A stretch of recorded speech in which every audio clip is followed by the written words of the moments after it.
Hello, I'm Shelley Rothus, and I'm a different kind of victim. Today, we're going to be discussing the topic of uncovering the mask of the victim. Victim. Most people hate that word. I don't like it either. But, I'll be honest, it's just a word. The definition of it is still going to describe what you are. If you've been abused, you're a victim.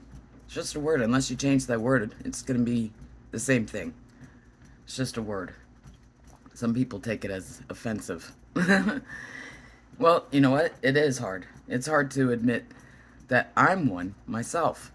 It's hard to admit that I was abused because it makes me look like I'm weak, I'm a loser, blah, blah, blah. Yeah, we think that ourselves. Now, I've taken domestic violence classes, and many people often wonder, why do they stay? Huh? Why do they let them treat them that way? Why do they love them? That's the biggest thing in the domestic violence, that people have trouble understanding. Even if, you've been a victim yourself, it can also be hard to understand another victim's, feelings about it, how it affected them, how they got through it. Everybody's different. That's where empathy comes in, you know. And same with, being in the field myself, I honestly didn't understand it. I didn't realize I was a victim at that time when I was learning about this stuff. Okay, so I've been talking about bullying. People know the word bullying. Well, guess what? Bullying is the same as abuse. It's abuse. It's it's just a different word. But bullying is abuse, whether you want to admit or not. Two and two, both abuse. So I'm going to be comparing the bullying in real life and also the roles that people play within the abuse cycle and bullying.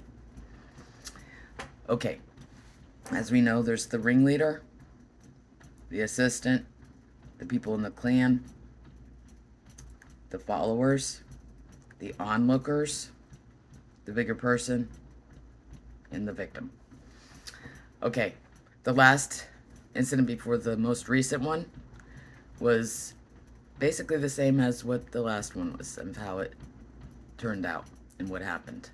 There was the hate group that the one person at the time I trusted was in and had said they wanted to get rid of me without hurting my feelings. Well, Unshorn Contasanova, Ken, you did a great job, except you didn't achieve the part of not hurting me. Okay, so how was that incident similar to this one?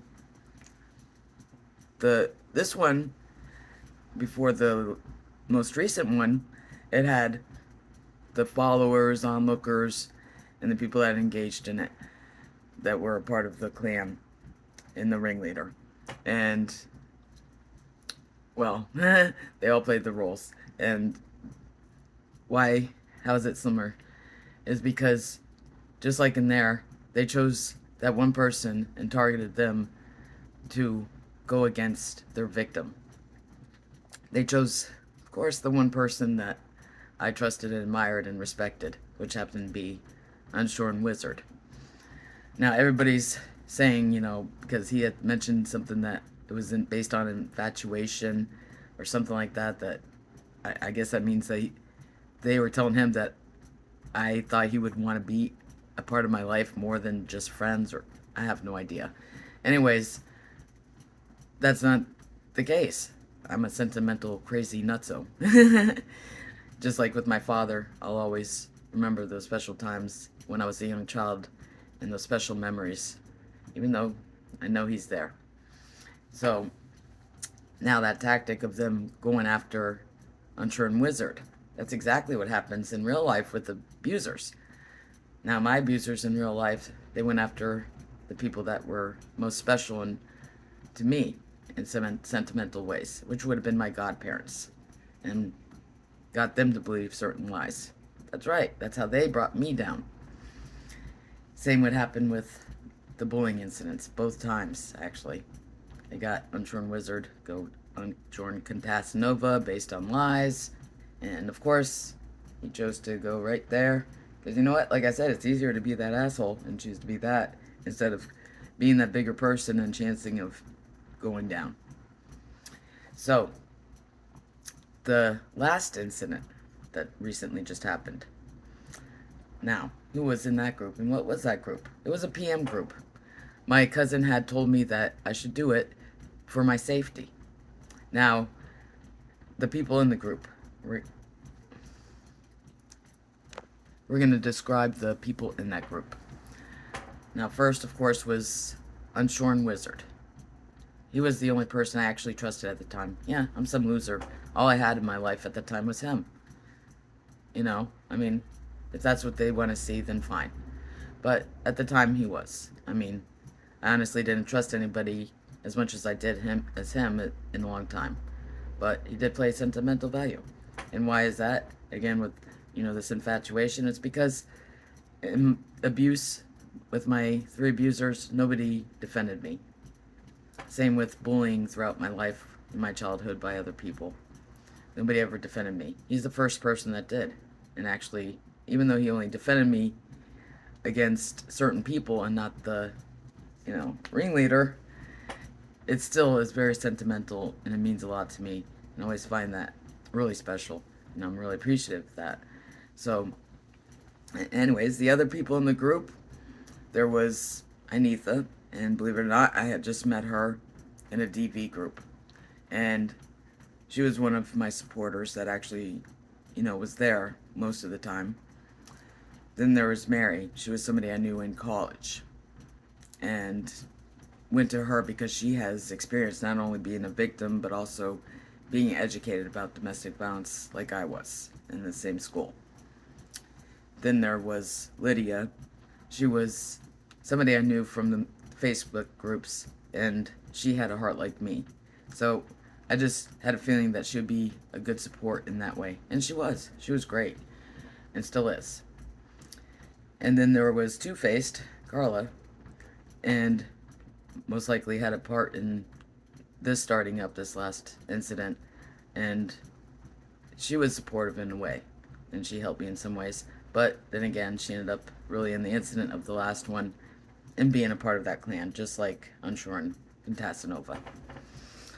And then there was Arlise. She's my hairstylist, and she ended up in that group near the end when she came back and became a supportive. So, when the incident happened, how did it happen? Oh, they went after the one person they know that I had sentimental value for out of everybody. That's right. Unshorn Wizard to Unshorn Tassanova. So, he went in and attacked me in front of people that I even know in real life. Now, how did that affect me? I was embarrassed, humiliated, and hurt at the same time by what he had said. He was saying things such as, I'm delusional, I'm lying about being a victim, about being abused, and all of that. I mean, and I know that he knows himself that's not true, because during the time I was trying to escape, my mother had told me I looked like a prostitute. Unshorn Wizard had come to me in private message, and he said, he was telling me it's abuse, don't take it personally, because I did at first. I didn't even think of it. And he said, your mom would say that to you, even if you were wearing, a bed sheet from head to toe. And he's right. So he knows I was being abused, but in there he was trying to call me, the poor little victim and da-da-da, That was just a technique of, like, an abuser, just like in my real life, of putting me down, just like calling me a prostitute. That's the same thing that he was doing in there, even though he knows that stuff isn't true. So, now, my friend Tahid is the one that opened my eyes to this.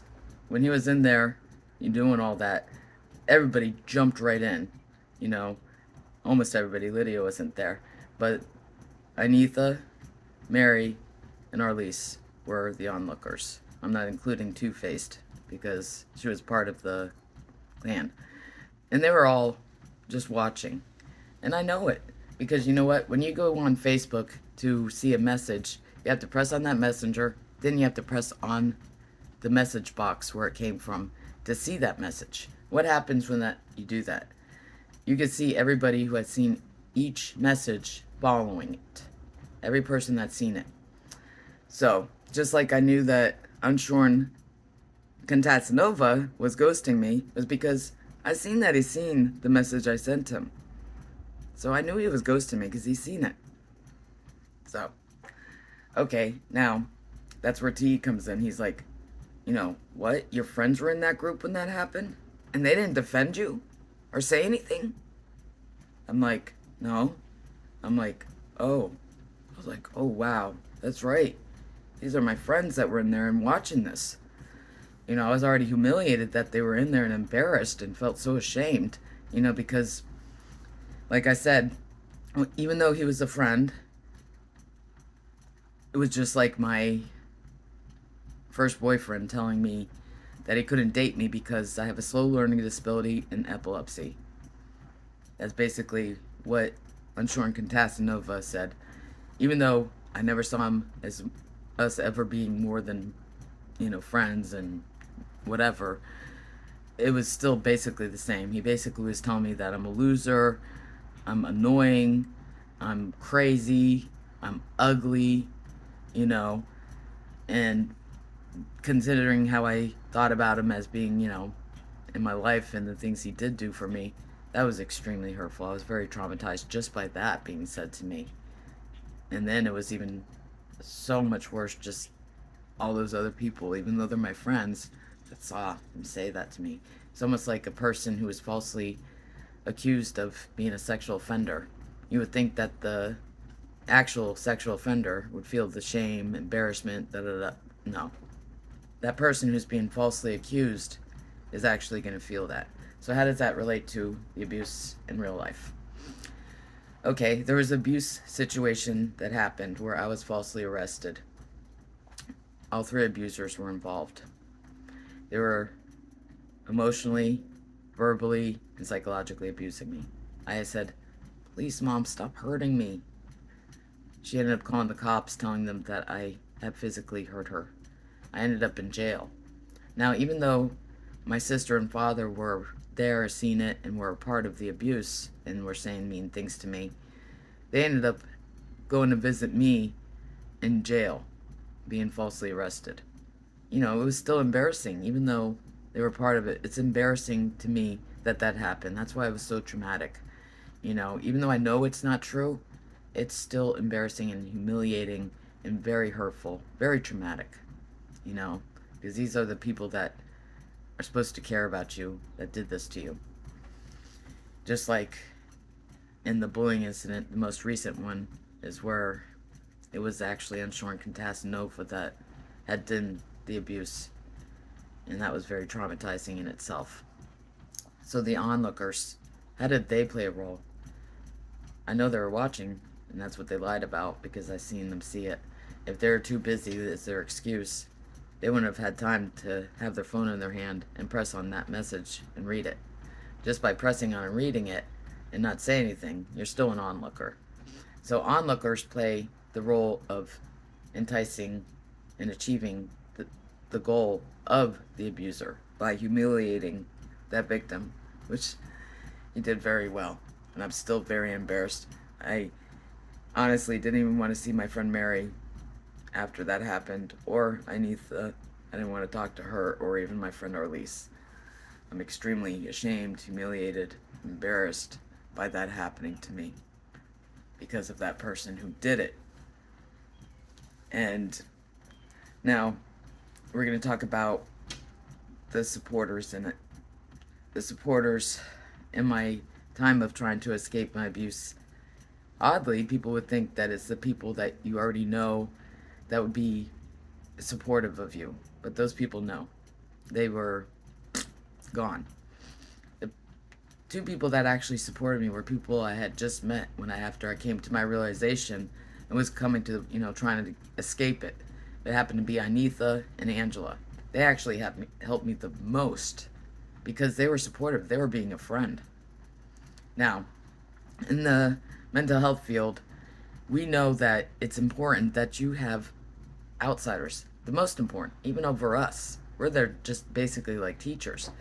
But those people on the outside and the way they support you is the most important thing, is having those people on the outside. That's a huge factor in everybody's life, to have a good life and get through hard times. Okay, so what did those onlookers do? Did they even come to me afterwards, even though they didn't defend me? Did they come to me afterwards and say, wow, that was horrible that that happened to you? He was such a jerk for doing that to you? Not one of them. Not one single one. So, what did I do? I actually went to all of them. They gave me their excuses. I was busy. I really didn't read it. And blah blah blah. I didn't want my kids to see. I don't like arguing. Ooh, I don't like arguing. This person's a DV victim themselves. I don't like arguing. I don't like, it was a stupid argument. That'd be like saying to me that the abuse that happened to me was stupid. It was traumatizing, is what it was. And let me say something else. Argument. An argument involves two or more people who have a disagreement. An abuse, it's not an argument. It's abuse. There's the abuser, there's the victim. That's not an argument. That's them attacking the victim. Big difference. So that's really a lie and an excuse altogether as to why that person didn't defend me. Now, another person, they said they were busy, but then they also threw in my face afterwards saying, well, we've done all we can for you. And that's happened before. They've said that. So, guess who did support me first? That would be my friend Nina. I give you double thumbs up. Thank you so much, Nina. I had become really depressed, and very oddly compared to how I normally get depressed. I'm odd compared to others who get depressed because it's known where you eat a lot, you sleep a lot, you stay in bed, you don't want to be around people, you're lost of interest of doing things, you don't exercise, you have all these thoughts going around, and you have a lot of pain. For me, I usually want to be around people. I still am active and walking around and doing things. I do cry a lot. That's one thing that's, normal. And I do have a lot of spinning thoughts, and I do have pain. Well, this time, I had trouble getting out of bed. I was having trouble going to sleep. I had a real bad loss of appetite, loss of taste for things. I was having a lot of pain. I was actually crying a lot more than I normally do when I'm depressed. And, lots of interest, even doing creative things that I usually love doing, art. The only thing that stayed normal for me was I still walked a lot. Everybody knows me as a walker. They see me outside all the time. That's just me. But that goes back to my abuse in the past. Even back then, after an abuse situation or when I was feeling down, I'd be riding my bike around town like crazy. That's just how I dealt with it. Okay, so now as for the people that did support me, that would be first my friend Nina. I called her up in 6:30 in the morning. Boom, she was out there for me. I mean, thank you so much. She even told me, because I asked her if I should go get some help. Because I also had an appointment for my job counselor, to see him to help me get a job. But she even said, no, you're not in the right mind. You're really depressed. You really need to see somebody. So I was like, okay. So I made an appointment with a walk-in clinic, and I went there yesterday because I was really down. I'm glad I did, because I got the right tools as to where I'm going to be headed to get through this and what I need. Because I had lost friends in the, process of this happening. Or people that may have been lost. I don't know. But even my other friend Angela I had spoke to, she had explained it to me, because I didn't understand why these people that I thought would support me aren't. She says, they're not going to admit to what they did wrong, because they're the types of people that always want to be right. She says, you don't need people like that in your life. Those aren't real friends. So, admitting when you're wrong and you didn't do something right. I have done that. There was a girl that was being abused, verbally abused by somebody, and I didn't say anything. Even though she's not my friend, I should have said something. I was wrong for not saying something. Those few times that it happened, I was wrong, even though it happened only a few times. Every time you do it, it's wrong. And I played a part in that abuse that happened to her because I was an onlooker. That's right. You play a part in enticing that abuser to continue the abuse by just watching. Yes, exactly. You play a huge part in that role, whether you want to admit it or not. Even the person who has a mental health degree told me she called them sharks, but you know what? You were a shark too. You were watching it. It shows right there on the screen that you saw that comment. You weren't too busy, because I know that two people weren't too busy, because I actually PM'd them like a couple minutes after the incident happened, and they responded to me. They were able to type that, but they weren't able to go in there and type, cut it out. You're such a jerk. Stop treating her like that. They didn't have time to that. And one person that said that it was a stupid argument, like I said, that wasn't an argument. That was abuse. And that's very insulting to make it sound like it was just an argument. That was bullying and that was abuse. Now, as for the support, my friend Nina explained it to me. Not one person even said, wow, that is horrible that happened to you. I'm so sorry. I know how that person stood in your life as sentimental and they did that to you, and how hurtful that was and traumatizing. Not one. She explained it to me as being fair weather friends. Those people are basically, another word for that is two-faced. They're the types of people that say, yes, I'll be there for you all the time and I love you, all that stuff. But you know what? Just like in the mental health field, there's people that actually go into it for the right reasons, they say. For the heart. Like Nina and me, we both have a heart. And we are there for our friends. Like, I'd even be there even now, even in my bad times, even when I'm busy. I'm always there for people. That's just how I am. And what's the difference? When you're doing it from the heart, that's how it is. When you're doing it just because, you say to yourself, I'll always be there for friends and people I care about and da-da-da-da. And they actually, when they do it, it's just a toot-toot. Just like people who go into the mental health field, like say paid a lot of money, or they get a toot-toot, instead of it being like, oh good, I'm glad that that person finally got through it. Because in the mental health field, it's not the therapist or the mental health professional that actually achieves that goal. It's the client's achievement. And if you're doing it from the heart, you'll be glad that you helped them get to achieving their goal, them achieving it, not you, them. And you won't throw it in their face. Now that's what one friend did, a few times. They said, well, we've helped you all that we can. Ouch. My friend Nina explained it. She's like, whoa. She said, you've helped them a lot too, and you've given back. But where's the difference? I'm not going to toss it in somebody's face afterwards, like, I did this for you, that. It's not about the things that you've done if they were from your heart.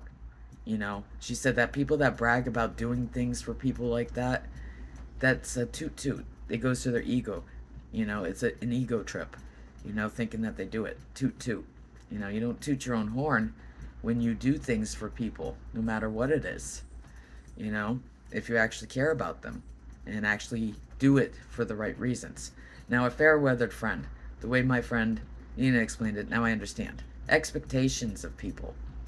You would hope that somebody will be there if they care about you when you need them for support, for emotional support when you're down. A fair-weathered friend, they say that they'll be there for you, but when the going gets tough, they go boom, and they disappear. So, expectations. It's not that you should expect it and that it's going to happen. You should never expect it from people, because there are people that really don't care and aren't going to be there for you. It's something that you want. It's a want, because of that fact that people are not going to be there for you. There are going to be people like that are just fair-weathered friends that would say that they'll be there for you, but totally gone. So by not expecting it, you won't get as hurt as if you lost those people in the end. So I myself, I don't want fair-weathered friends anymore. I don't want that, because it's what I want. I'm not telling those people that they can't be those fair-weathered friends anymore, but it's not what I want in my life. If I'm going to give my heart, I don't want toot-toot in my life. So now we're going to talk about the bigger person. There was one bigger person in that bullying incident that was actually involved in the bullying clan as being a part of the member. That would be Santa Viking, John Paul. He ended up becoming the bigger person. He took that bigger step, and he actually went up against the ringleader. He ended up falling down and becoming where I am, the victim, because they're still attacking us. I know you guys are. I heard what you said, Unshorn Contasanova. That's right. But you know what? You already got me down as much as you could, because they took you and went. That's right. That whole event was the most traumatizing and still is because of things that happened in the last event. And it affected my real life, as you see, because I no longer even want to see those three friends, even if it didn't get to where, about the support and me being upset about that, just about me being embarrassed because I didn't even want to see my friend Mary this week because of that happening. And I'm still humiliated and embarrassed by that happening, as for what he had said to me.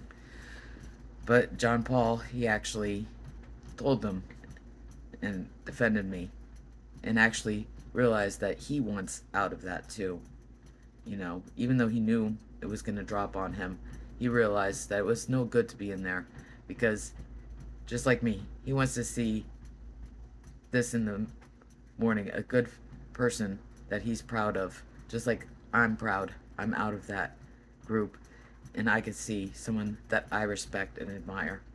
So thumbs up to you, John Paul, for being the first to be the actual bigger person, to stand up to the ringleader, which is the hardest thing to do. Thumbs up. Thumbs up to my friend Nina and Angela for being my support. Like Angela said, they're not really your friends, and the reason why they're not admitting to not being there to defend you or being there to support you is because they're the types of people that always want to be right. And you don't need those types of people in your life, she said. They can't admit to not defending you and not being there to support you. That's right. So, thumbs up to you, Angela. That's right. They weren't even there to support me, and she was, and she wasn't even a part of it. And Nina, for explaining to me what fair weather friends are and whatnot.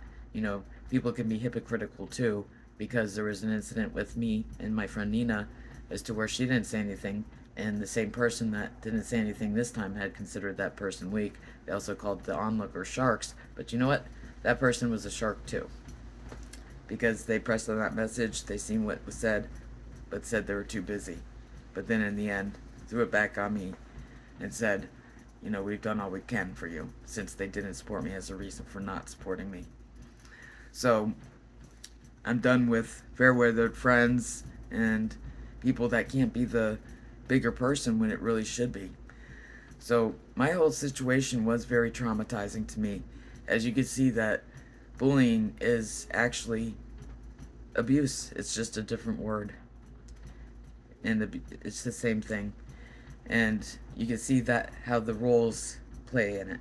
That ringleader plays a role of that abuse continuing. The ringleader's assistants and the followers, people part of that clan. And then there's the, bigger person that we hope that would come out. Then there's the victim. And it's always harder on the victim because, like I said, it's easier to be that asshole. And it's harder to be the bigger person, but it's much harder to be the victim.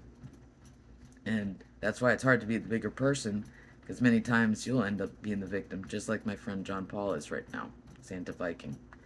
He ended up being the bigger person, but went, that's right, that's how it works. Just like in any type of abuse situation.